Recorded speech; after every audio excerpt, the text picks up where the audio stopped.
pag-usapan po natin itong magkasabay o sabay-sabay na kaso ni Sara Duterte. Kaya kailangan makinig po ninyo kayo. Importante ito.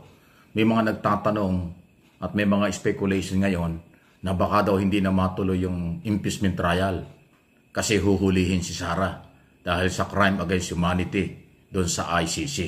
Hindi po ganon. Okay? Ganito po ang mangyayari. Si Sara, humarap o hindi sa impeachment, tuloy ang impeachment. Kasi ang impeachment o article of impeachment ay nasa Senado na. Hindi na yan pwedeng ma-withdraw, hindi yan pwedeng i-stop pag sa oras na maumpisahan. Si Sara, pwedeng humarap o hindi sa impeachment court. Kung siya ipapatawag ng mga senador, obligado siyang humarap. Kung hindi, hindi naman niya pwedeng ispagsiksika ng kanyang sarili. Kasi ang impeachment court, senator judges, ang masusunod kung kailangan ba si Sara o hindi sa trial. Kasi mga abogado na ang pwedeng humarap yan. Ganun po yon. So isa yon sa dahilan na kung si Sara ay maaresto ng ICC dahil sa kanyang kaso, crime against humanity, co-accused ng Duterte, hindi po matitigil ang trial. Ibig sabihin ganito, halimbawa lang hindi ko sinabing nangyayari na. Although yung iba sinasabi, nandyan na ako hanggat di ko nakikita yung warrant of arrest at aksyon ng pulis, ibig sabihin, hindi pa natin pwedeng sabihin nandyan na or may arrest warrant na. Ako, ang sinasabi ko, kung sakali dumating ang warrant, dala ng Interpol, ipapatupad ng Executive Department, ng Police, DILG at ng DOJ, pwede siyang arestuhin. Kahit Vice President siya, pwede siyang arestuhin.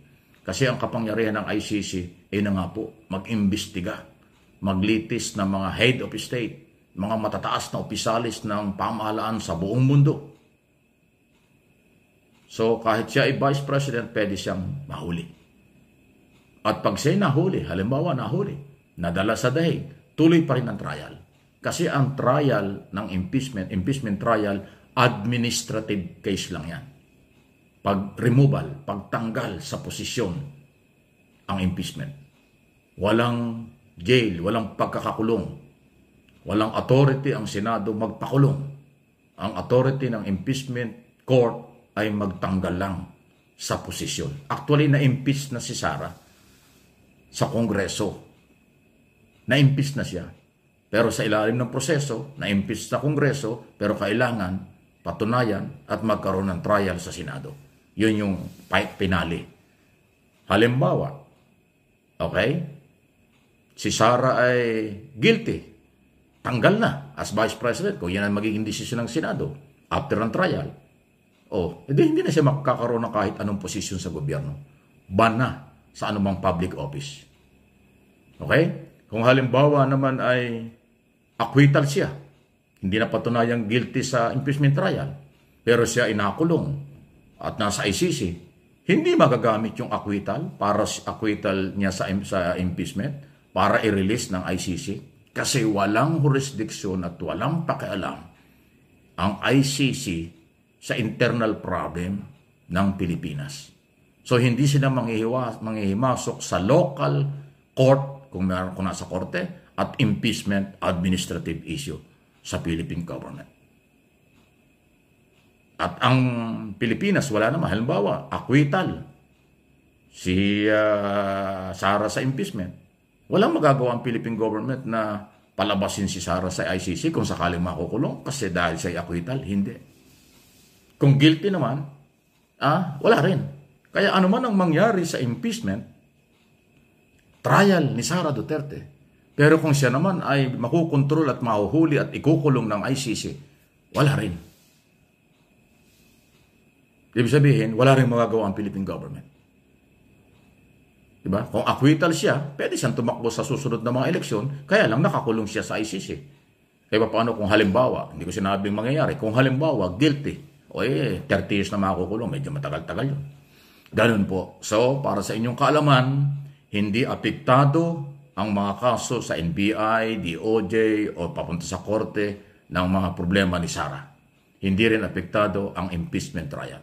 In other words, ang lahat ng proseso dito sa Pilipinas hindi makakaapekto sa crime against humanity na reklamo ng mga Pilipinong biktima before International Criminal Court. Magkaiba yan. Magkaiba. Kasi sinasabi na iba, bakit naman sabay-sabay? Abay, wala tayong magagawa. Sabay-sabay din ang problemang dumating sa kanila eh. O maaaring sabay-sabay din ang mga problemang pinasok nila. Kasi yung betrayal of public trust, graft in corruption at iba pa, yun ay ginawa nila. Kaya sabi ng Kongreso, impeach ka na kasi ang dami mong problema.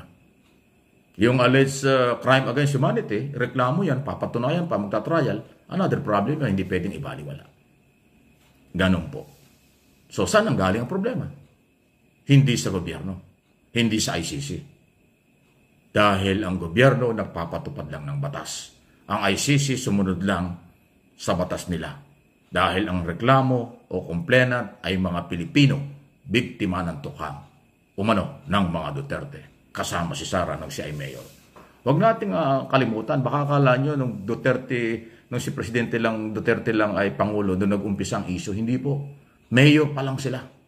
Kung yung mga gunita, yung mga sinasabi ni Trillanes at ng mga testigo, Las Cañas, Matubato, at lahat ng testigong binaliwala nila. Baka akala nyo, baliwala yun. Lahat yun nasa sa ICC na. Lahat yun nagtakbuhan na doon ng mga complainant at saka mga statement. At yung pag-amin ni Duterte na mga ganyang galaw, yan din ang katibayan. Kaya siya ay nakulong at yan ho lilitisin sa kanya. Kasama yung mga co-accused nga, Bato de la Rosa, retired general na iba dyan, at saka si Sara, si Bongo nga nababanggit din eh. Sa Davao po nag-umpisa yan.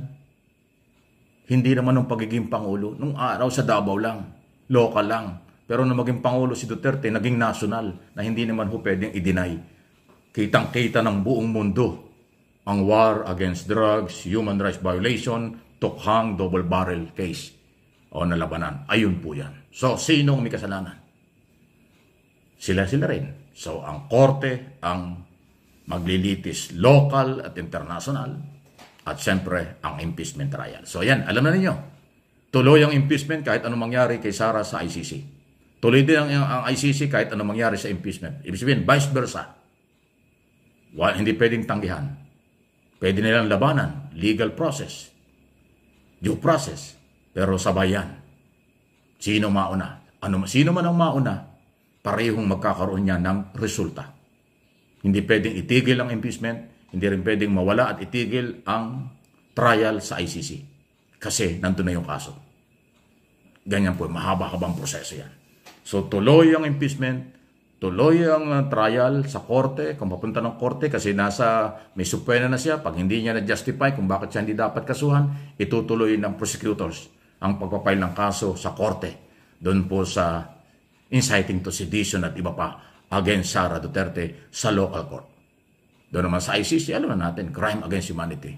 Dito naman sa impeachment trial, betrayal of public trust, graft and corruption. Antindi, unawain, doon sa mga matatalinong, mga Marcos loyalists, Marcos supporters, silent majority, naiintindihan yung ating paliwanag. Doon sa mga saradong isip, alam mo na kung saan sila nagagaling. Huwag na tayong pahawa dyan. Bawal ang bobo dito sa channel na ito. At mga followers, subscribers at viewers, kailangan matalino. Pag mayroon kang alam, mayroong kaligtasan at katahimikan. Please like and share ang video.